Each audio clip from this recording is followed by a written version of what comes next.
The one and only Tim Pearce. It's been over a year now. We've been planning your visit here in Egypt, and I'm so happy that it's finally come to life. Like, I have literally goosebumps from how happy and excited I am to have you here in Egypt and in the Middle East for the very first time to talk and to educate doctors here.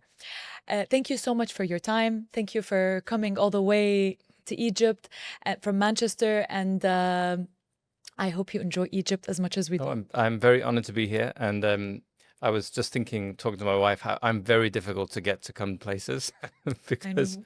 because I have this philosophy of like focusing on building the thing I want to do and doing it my way. But because our visions overlap so beautifully, and the way that you basically caught my attention through the way that you explain things and the thing that you're building. So it's an honor to come over here and see it Thank in you. reality, which is beautiful. Thank you so much. Thank you so much, Tim. We were just talking about something that is so beautiful about having a philosophy that philosophy, or I like to call it more of values, like strong values that grounds any brand. So business is the operations of a brand, but a brand is an entity. It's a persona. It's a person. It's another person that must have values, just like any human should have values.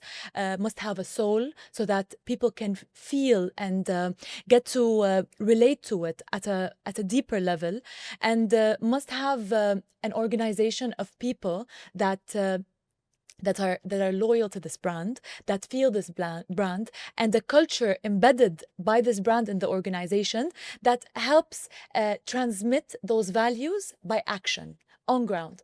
And when you were telling me like about the pharaohs, you were telling me that you were thinking about the pharaohs and the beautiful analogy they had of the day of judgment, where they would weigh the heart with a feather, and your heart has to be lighter than a feather. To me, this is the secret to life, not only to work, to everything in life. When you work with good intention, when your heart is light, when you don't have any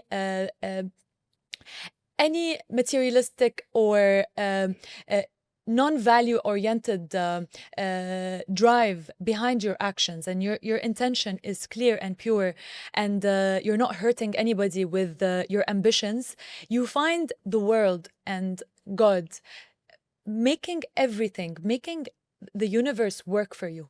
And this, I've really tapped into it. I believe a big part of the success I've reached, or any success I will ever reach, will only be possible under God's help and God's endorsement to my vision. And in order for God to endorse my vision and to be to be a support and partner in that vision has to be pure and divine and light, just like He is. And I've seen that across so many people. My mother, for example, every successful person in my life, I've seen accomplish everything they've accomplished because of a very strong spiritual connection with God, with the universe, with everything around them, with themselves. Like Socrates said, "Know thyself, you know thy God." So people that know themselves and are very grounded and connected to their within, they're very connected to God, and the law of attraction works beautifully for them. So that's one of my tools. Actually, that's one of the main tool I use in my life every day. Before coming here, I was praying to God to make this podcast and to make your trip wonderful. Before anything in my life, I have to pray and make sure that my intentions are really pure. Because when you pray to God, you ask Him to help you, and if you, deep inside, you know that what you're asking is not something in favor of others, or is something selfish. You know deep inside that for sure God, that's all knowing, will not buy into that. He will not support in that. But when your intentions are very pure from the heart and you believe in it, and you pray for God, God will surely pave the way. The universe will make it happen. It will just, you find everything lining up to your favor. You find the right people joining your team. You find the right patients coming into the clinic that have the same vision as you, and that are very happy to be part of your family and be treated by your team. So it's all like it's all aligned. It's like a domino effect. Interesting. I'll pick up one thing you said, which was it takes a lot of people some time to learn, which is you said that your ambitions should not hurt anyone else. And it's a very interesting idea, because a lot of kind of capitalism, it feels like you take from one side to make your side successful. And actually, just before we came on, you were saying how your vitamin drips had made it easier for everyone else to have vitamin drips, for example, which was unusual, because most people, they're more like, we have to do it all ourselves and no one else can do it. Whereas you said, oh, my business made it easier.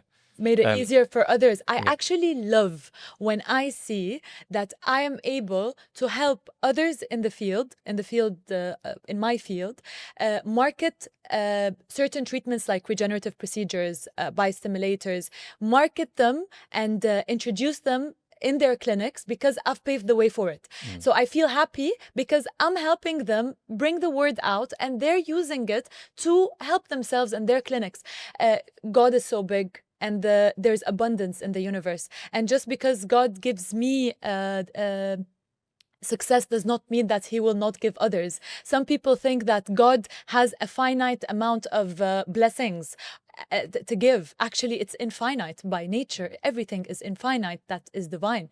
And therefore, one should not feel selfish about these things. Because if they're selfish, then the rule of the universe, where God will be with you in every step of the way, will not be so much, because you're asking God to give you and not to give his other loved ones, because he loves us all equally. So that's not gonna, just like your children. Imagine your son telling you, give me, dad, let me take, and don't give my brother. You're not gonna be happy with that attitude of your son. Same thing with God. God doesn't like selfish people. And to me, it's very important to get rid of any selfishness inside me, to truly purify my heart and make it light like a feather and float in life at more ease. It gives more ease to gliding with life, with a lighter heart, with pure intentions, with less selfish intentions, than it is with a heart full of jealousy or selfishness. It makes life easier. The way to do this is to get very clearly in touch with the thing that you want to create. I always say you should make whatever you build a gift from the best part of yourself, not.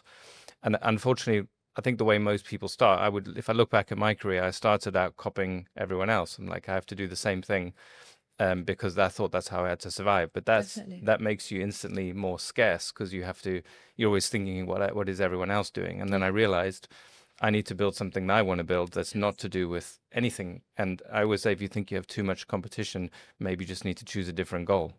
So if you choose and that different goal, if you can make it a very clear expression of the best part of yourself, you don't have competition, and you don't mind when people want to follow, because it's all part of the same gift, which is what I can see with what you're doing. I think it's exactly. It's exactly like I feel, Tim, that when anyone from any part of the world, because I like to read philosophy from philosophers, from Indian scholars, from European, Greek philosophers, of course, Middle Eastern, Arab philosophers were also incredible. I don't know if you know, but did you know that the Enlightenment in 1600s that happened in Europe came about after the Arab Enlightenment that happened 800 BC in Baghdad, Iraq, in Beit al-Hikmah. It was the first research institute to ever be built, where it was like a scientific hub that brought in a lot of scientists from across the region in the Middle East, like Al-Khwarizmi, who developed algorithm, Ibn Sina, who paved the way for medicine, and a lot of the surgical tools we use right now were drawn by him more than 1,200 years ago. And it's just beautiful to tap into those different mindsets and schools of philosophies that pertain to life and how they thought it after deep pondering.